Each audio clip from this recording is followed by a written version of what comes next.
There's a ton of exciting things going on in the gaming industry right now, but I don't think anything's more exciting than what's going on with Microsoft. Obviously, with their purchases, with everything that's going on there, with the uncertainty of Call of Duty, with the uncertainty of a lot of things that are going on, you have to sort of wonder where all of this is going to end up and what the end game is. You know, the funny thing is we all assume that Microsoft is going to just run away with everything with Game Pass and it's this runaway success. Listen, 25 million subscribers is quite the success, but at the end of the day, that's not going to be where it stops. And what I mean by that is, if we look at Netflix, which is by far the most successful streaming service, the reason why they're branching out into video games is because they've sort of hit this ceiling. Despite the fact that Netflix is available on billions of devices, clearly there's some kind of issue there where there's a ceiling to who wants to get that type of content, so they're having to expand. Now, this is the reason why video game consoles in the first place expanded from just playing video games to also being able to access all kinds of different content, media content, music, movies, television, all this kind of things, to kind of expand on the audience. This is also why, you know, a company like Microsoft put their stuff on PC. Same thing with Sony. You know, they put their stuff on PC years later to try to expand their audience. Microsoft also recently, you know, started doing the cloud streaming stuff. They're trying to expand to get more users and things like that, because you always are going to hit a ceiling. Because believe it or not, especially lately, I mean, you can go by the Xbox 360, PS3, Wii era, where all the consoles did relatively well. The Wii over 100 million, the PS3 and Xbox 360 close to 100 million. But we've always had that kind of 300 to 400 million users, hardcore users or what have you. Maybe not hardcore, but users that buy consoles, and we seem to still have that. So the consoles are going to continue to do well. We need them to continue to do well. But Microsoft came out and made a very, very interesting announcement, and I want to get into that because I felt like it was definitely worthwhile doing a video, and I'm sure you guys will agree.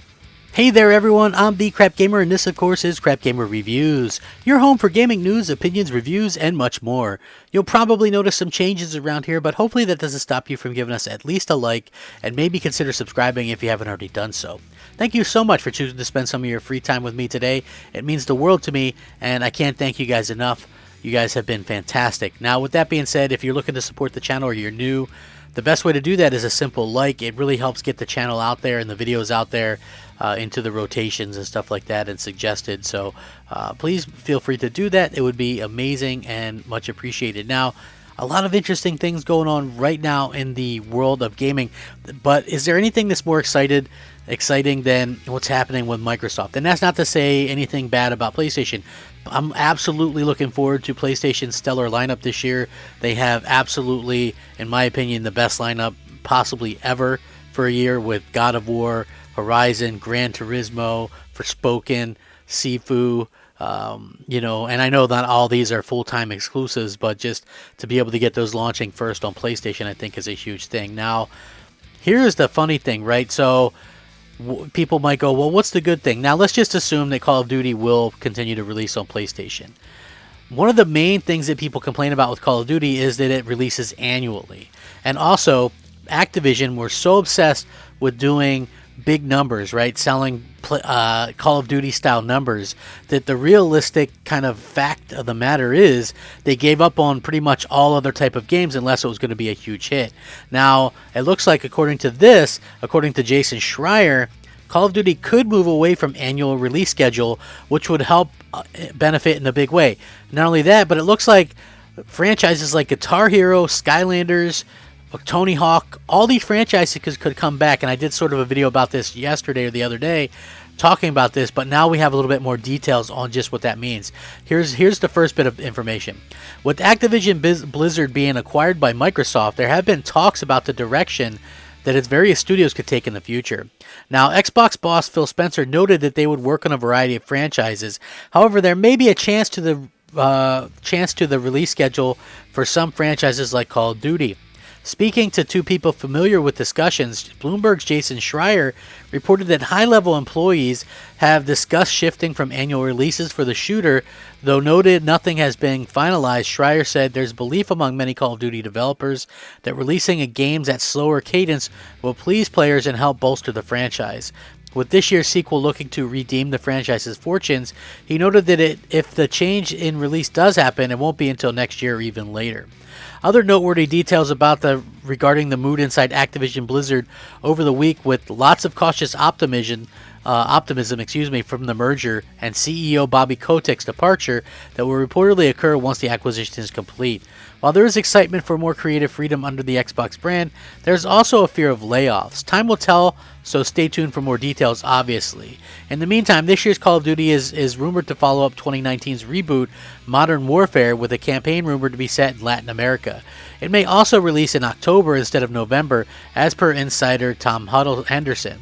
At the very least, Microsoft has committed to honoring existing Activision agreements to have Call of Duty on PlayStation platforms as well. So, according to Jason Schreier, inside Activision Blizzard this week, lots of cautious optimism about the merger and Kotick being gone, excitement for more creative freedom under Xbox, fear of layoffs, and the new Call of Duties could ditch the yearly release schedule, but maybe not for a little bit. The other thing was, excited about creative freedom is exactly something that gets me excited, and it should get you excited as well. And what does that mean? Well, here we go. Xbox acquisition has captured the vast majority of headlines in recent days, and understandably so. With an acquisition of this scale, there's no shortage of questions being asked about a number of things. Many of these, unsurprisingly, have to do with Activision Blizzard's future releases and the franchises that Microsoft could choose to bring back once they under new ownership. Xbox boss Phil Spencer has previously said that Microsoft has long-term plans with Activision Blizzard, and that newly appointed studios will be allowed to work on a variety of franchises as opposed to their current situation where they've been all pulled in to feed the Call of Duty machine. It's not just that Microsoft's side that's thinking about the potential impact of this deal, though. Activision Blizzard CEO Bobby Kotick, who himself is at the center of many questions where the acquisition is concerned, recently spoke about the Xbox deal in an interview with VentureBeat and talked about some of the franchises in particular that could really benefit from being under Microsoft's ownership, where they could go and be able to succeed in ways they haven't done in recent years, such as Guitar Hero and Skylanders. He said, "You look at all the opportunities, and we get with a company like Microsoft." According to Kotick, I'll give you one great example. Phil and I started riffing on things for the future. I'll give you three that are really compelling. I want to make a new Guitar Hero for a while, but I don't want to add teams to do manufacturing and supply chain and Q&A manufacturing. And the chip shortages are enormous. We didn't really have the ability to do that. I had a really cool vision for what the next Guitar Hero would be, and realized we don't have the resources to do that. And Skylanders too. One of the great disappointments of my career is that other people came in and they came out with crappy alternatives, and they dumped all these crappy alternatives in the market and basically destroyed the market for what was a really cool future opportunity. If you look at Skylanders with its hardware manufacturing and supply chain, there's the same kind of things that we can do, or we can't do, but Microsoft can. Now, Xbox's acquisition of Activision Blizzard isn't going to be finalized until well into 2023, so there's probably quite some time before any plans are put into place, and even longer before they materialize, of course, but there's plenty of other questions that need answering as well, like how Microsoft will handle exclusivity of future Activision Blizzard releases. And, you know, we haven't really got 100% of answers, and we probably won't, because they have to be a little bit cagey until, you know, we hear a little bit more about, or probably get a little bit closer with these. But what's interesting here is he's kind of right, and this is one of the things that makes Activision kind of look like the bad guys. I think that it's just really a bad situation where you're only counting on, you know, all of these games to sell over 10 million copies, or to sell like Call of Duty. Call of Duty is only Call of Duty, you know? It's just one of those things that obviously they keep putting out more and more Call of Duties, and they all continue to sell 25, 30 million. So they take all these other studios off of the games that they're working on, and it's crazy to think that they're all support studios now. And I don't know if any of you guys watched the Crossfire podcast. I'm on that. It's on Fridays, but we did one on Thursday to talk specifically a lot about the Activision situation. And I mentioned that I was excited because we're going to see, you know, teams like Toys for Bob, who did a really good job with Crash Bandicoot 4. I know some people aren't Crash fans. It might be the best Crash Bandicoot game that's ever released. It's so modern, but it also retains a lot of the original charm with amazing levels and things like that. You can also have, I think they're doing help on Call of Duty. High Moon Studios is another studio. They did some the best Transformers games ever released back in the early 2010s. And they also did an amazing Deadpool game. And they're stuck doing, Call of Duty. These companies will be able to have the chance to go back and do something else. They could go back and do more Crash. They could go back and do Spyro.